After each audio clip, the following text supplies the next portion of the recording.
The U.S. State Department has issued a travel alert ahead of President Barack Obama's visit to Kenya on the 24th of July.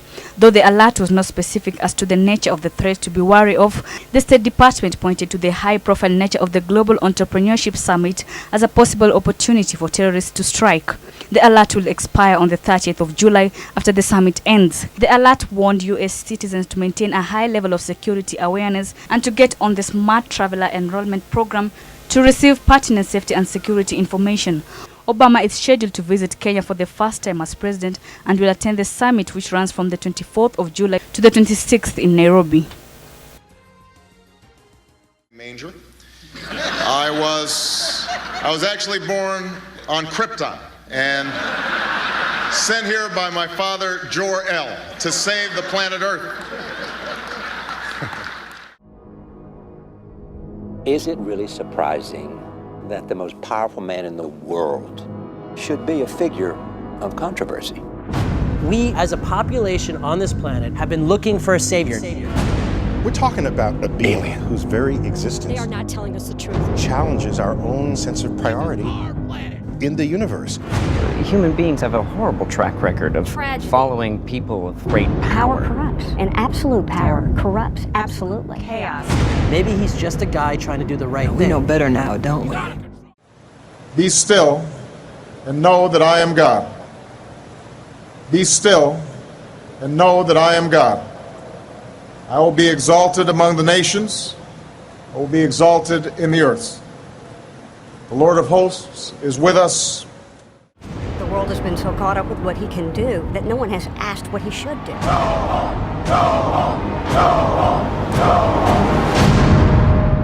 That's how it starts. Now, one side in this campaign has been telling us that the issues of this election are the maintenance of peace and prosperity. The line has been used, we've never had it so good. I won't have to worry about putting gas in my car. I won't have to worry about paying my mortgage. You know, if I help him, he's going to help me.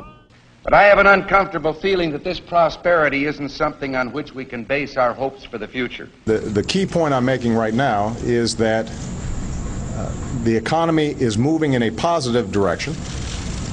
And yet our government continues to spend $17 million a day more than the government takes in. You're telling me we got to go spend money to keep from going bankrupt? The answer, yeah, it's what I'm telling you. We've raised our debt limit 3 times in the last 12 months. And now our national debt is 1.5 times bigger than all the combined debts of all the nations of the world. We're going to raise the debt limit. We always have. We will do it again. We have $15 billion in gold in our treasury. We don't own an ounce.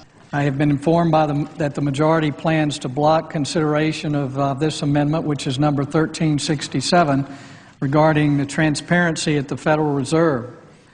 Foreign dollar claims are $27.3 billion. It said that China has now surpassed Japan as the U.S. government's largest creditor, owning at least 10% of all U.S. debt, perhaps as much as $700 billion. And we've just had announced that the dollar of 1939 will now purchase 45 cents in its total value. President Obama is expected to face tough questions over the U.S. decision to pump $600 billion freshly printed dollars into its economy. Now, the move is an attempt to revive the country's finances, but will result in the devaluation of the dollar.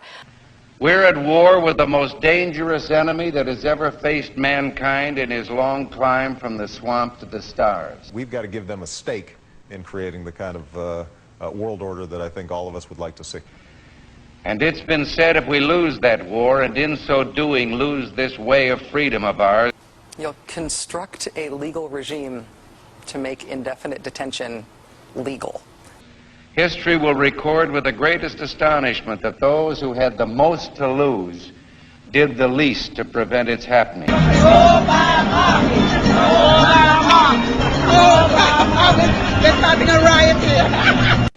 But I think it's time we ask ourselves if we still know the freedoms that were intended for us by the Founding Fathers. For some trips, it'll be faster than flying, without the pat down. Anna was picked to go through. Pretty much everybody except the baby was picked to go through the scanner. If we lose freedom here, there's no place to escape to. This is the last stand on earth. Damn America, that's in the Bible. Whether we believe in our capacity for self-government or whether we abandon the American Revolution and confess that a little intellectual elite in a far distant capital can plan our lives for us better than we can plan them ourselves. I've got a core set of values that I think have to be advanced, and that my individual salvation depends on our collective salvation. You and I are told increasingly we have to choose between a left or right. Well, I'd like to suggest there is no such thing as a left or right. There's only an up or down. We had an election, and it was about a direction for our country. And regardless of their sincerity, their humanitarian motives, those who would trade our freedom for security have embarked on this downward course. In this vote harvesting time, they use terms like the Great Society, or, as we were told a few days ago by the President, we must accept a greater government activity in the affairs of the people. E pluribus unum, out of many, one. In the end, that's what this election is about. Well, the trouble with our liberal friends is not that they're ignorant. It's just that they know so much that isn't so. Over the course of 10 years, it would cost what it would cost us. All right, okay, we're going to. It would cost us about the same as it would. Senator, the devils don't come from hell beneath us. They come from the sky. In his book, Obama and Sinclair, Cocaine, Sex, Lies, and Murder, Sinclair describes how in November of 1999, in Chicago, he personally engaged in sexual activity with Obama in the back of a limousine. Mr. Mutani understood that I was looking for someone who knew Chicago and would enjoy socializing. Mr. Mutani said he knew someone who was a friend of his. On November 6, 1999, after picking me up at the hotel in Gurney, and this is significant, Mr. Mutani used his cell phone to make a call. That call was made to then Illinois State Senator Barack Obama to set up an introduction between myself and Senator Obama. Upon arriving at the bar and exiting the limo, Senator Obama was standing next to Mr. Mutani, and I was introduced to Senator Obama by name. Later that evening in a bar which I believe was called Alibis, and I state believe because I have failed so far to get Citigroup to provide the credit card receipts that has the actual name. I mentioned I could use a line or two to wake up.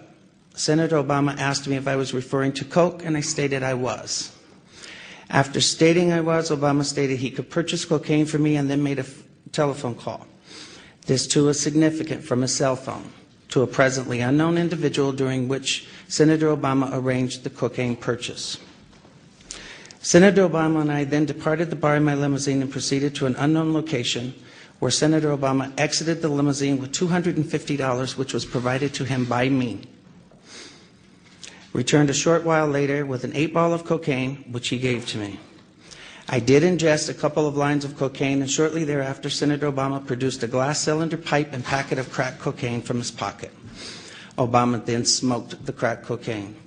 I performed fellatio on Senator Obama in the limousine during the time Senator Obama was smoking crack cocaine, after which I had the driver take me to my hotel, the Comfort Suites, Gurney, Illinois. The following day, November 7th, 1999, Senator Obama appeared at my hotel room, unannounced, uninvited, where we again ingested cocaine and I again performed fellatio on Senator Obama. Significantly, both the driver's telephone call to Senator Obama and his call to the drug dealer should appear on the driver's and Senator Obama's cell phone billing statements.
red capes are coming.